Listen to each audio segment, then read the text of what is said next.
بسم اللہ الرحمن الرحیم رب اشرح لی صدری ویسر لی امری واحلل عقدۃ من لسانی یفقہوا قولی۔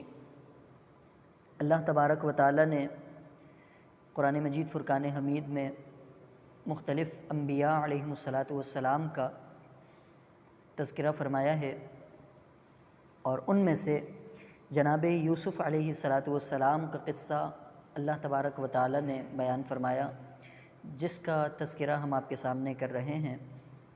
جناب یوسف علیہ السلام، آپ کا شجرہ نسب اگر دیکھا جائے تو آپ شہزادے ہیں جناب یعقوب علیہ السلام کے، اور آپ شہزادے ہیں جناب اسحاق علیہ السلام کے، اور آپ شہزادے ہیں جناب ابراہیم خلیل اللہ علیہ السلام کے۔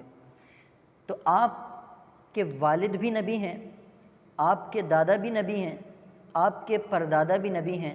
تو یہ کتنا مقدس نسب ہے جو اللہ تبارک و تعالی نے جناب یوسف علی نبینا و علیہ السلام کو عطا فرمایا۔ اور اللہ تبارک و تعالی نے سورہ یوسف کا نزول اس موقع پر فرمایا کہ جب یہودیوں کا ایک وفد نبی پاک علیہ السلام کے پاس آیا اور کہنے لگا کہ آپ ہمیں جناب یوسف علیہ السلام کے واقعات میں سے کوئی واقعہ بتائیں، ان کے احوال زندگی آپ ہمارے سامنے بیان کریں، تو اللہ تبارک و تعالی نے سورہ یوسف کا نزول فرما دیا، اور مکمل طور پر جناب یوسف علیہ السلام کا تذکرہ اس سورہ میں موجود ہے۔ اس سورہ مبارکہ کی شان یہ ہے کہ اللہ تبارک و تعالی نے اس سورہ کو احسن القصص فرمایا۔ اس واقعے کو جس میں جناب یوسف علیہ السلام کا واقعہ مذکور ہے، اس کو اللہ تبارک و تعالی نے احسن القصص فرمایا کہ یہ قصوں میں سب سے بہترین قصہ ہے۔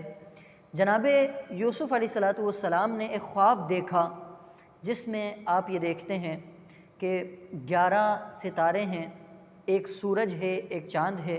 اپنے والد سے کہنے لگے رأیتہم لی ساجدین، اے میرے والد، میں نے دیکھا ہے کہ وہ مجھے سجدہ کر رہے ہیں، وہ میرے آگے سجدہ کر رہے ہیں۔ آپ دیکھیں کہ تاریخ اسلام میں وہ 2 عظیم نبی گزرے ہیں کہ جنہیں سجدہ کیا گیا، ایک جناب یوسف علیہ السلام ہیں اور ایک جناب آدم علیہ السلام ہیں۔ فسجد الملائکۃ کلہم اجمعون، فرمایا کہ سارے فرشتوں نے جناب آدم علیہ السلام کو سجدہ کیا۔ تو یہ 2 نبی ہیں جنہیں کائنات میں سجدہ کیا گیا، اور یہ سجدہ تعظیمی تھا، سجدہ تعبدی نہیں تھا، عبادت والا سجدہ نہیں تھا۔ اور آپ یہ بات یاد رکھیں کہ اگر عبادت کی نیت سے کسی کو سجدہ کیا جائے تو وہ بندہ دائرہ اسلام سے خارج ہو جاتا ہے۔ جناب یوسف علیہ السلام نے جب اپنا خواب جناب یعقوب علیہ السلام کو بیان فرمایا تو یعقوب علیہ السلام یہ کہنے لگے یا بنیا، اے میرے بیٹے، لا تقصص رؤیاک علی اخوتک، یہ خواب اپنے بھائیوں کو نہ تذکرہ کیجئے گا، کیوں؟ فیکیدوا لک کیدا، وہ تمہارے خلاف سازش کریں گے، تمہارے خلاف چال چلیں گے۔ فرمایا کہ یہ شیطان ان کے دل میں بات ڈالے گا۔ اب جناب یوسف علیہ السلام سے یعقوب علیہ السلام اس قدر محبت فرمایا کرتے تھے کہ بھائیوں کے دل میں بات آنا شروع ہوئی۔ بھائی یہ کہنے لگے کہ ان کی ساری محبتوں کا محور، ساری محبتوں کا مرکز جناب یوسف علیہ السلام ہوا کرتے ہیں، ہم سے بھی محبت کریں، ہم سے بھی پیار کریں۔ تو جناب یوسف علیہ السلام کے خلاف پلاننگ کرنا شروع کی۔ وہ پلاننگ کیا تھی؟ مشورہ ہونا شروع ہوا۔ کسی نے مشورہ دیا اقتلوا یوسف، جناب یوسف علیہ السلام کو شہید کر دیا جائے۔ کسی نے کہا کہ ہم ایسی زمین میں چھوڑ دیں کہ جہاں ریگستان ہی ریگستان ہو، جہاں کوئی آتا جاتا نہ ہو، ایسے ریگستان میں چھوڑ دیا جائے۔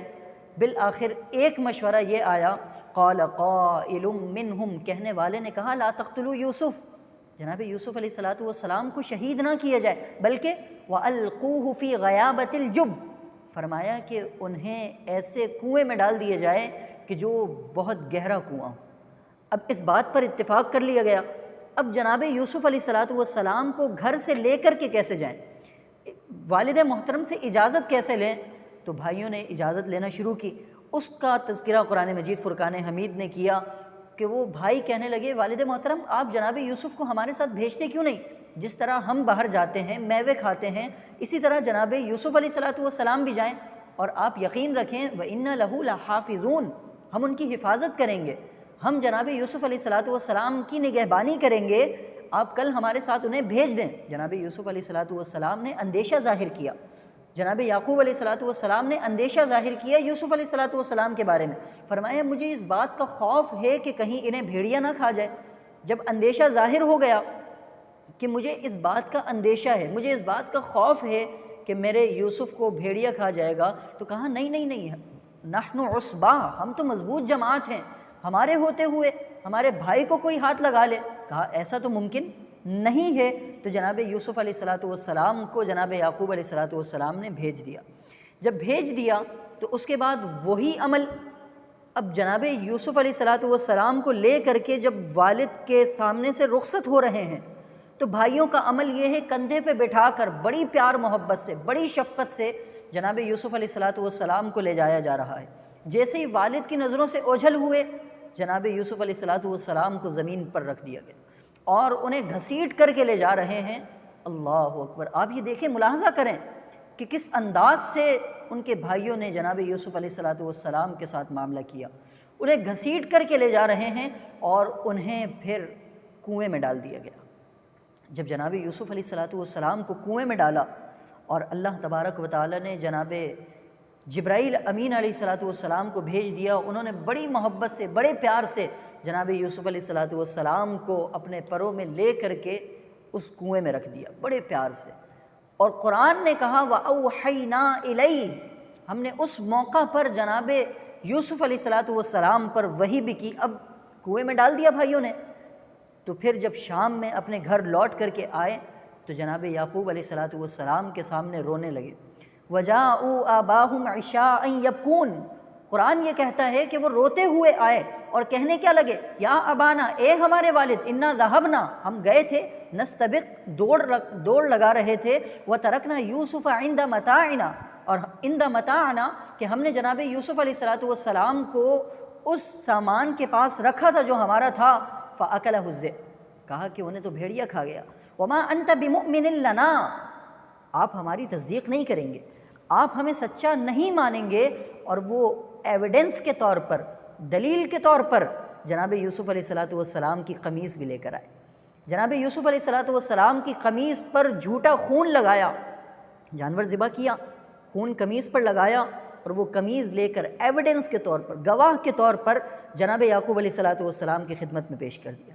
کہا کہ آپ کے شہزادے جناب یوسف علیہ السلام کو بھیڑیا کھا گیا، اور یہ قمیص بھی ان کی موجود ہے، آپ یہ دیکھ سکتے ہیں۔ تو جناب یوسف علیہ السلام کی اس قمیص کو دیکھ کر یعقوب علیہ السلام نے یہ ارشاد فرمایا کہ بڑا ہی سمجھدار بھیڑیا تھا، بڑا سمجھدار بھیڑیا تھا کہ میرے یوسف کو تو کھا گیا مگر ان کی قمیص کو نہ چھیڑا۔ اللہ اکبر! جناب یوسف علیہ السلام اب کنویں میں موجود ہیں، اور پھر ایک قافلہ آتا ہے، کس طرح جناب یوسف علیہ السلام کو وہ لے کر کے آگے گیا، انشاءاللہ ہم آپ کے سامنے تذکرہ کرتے ہیں۔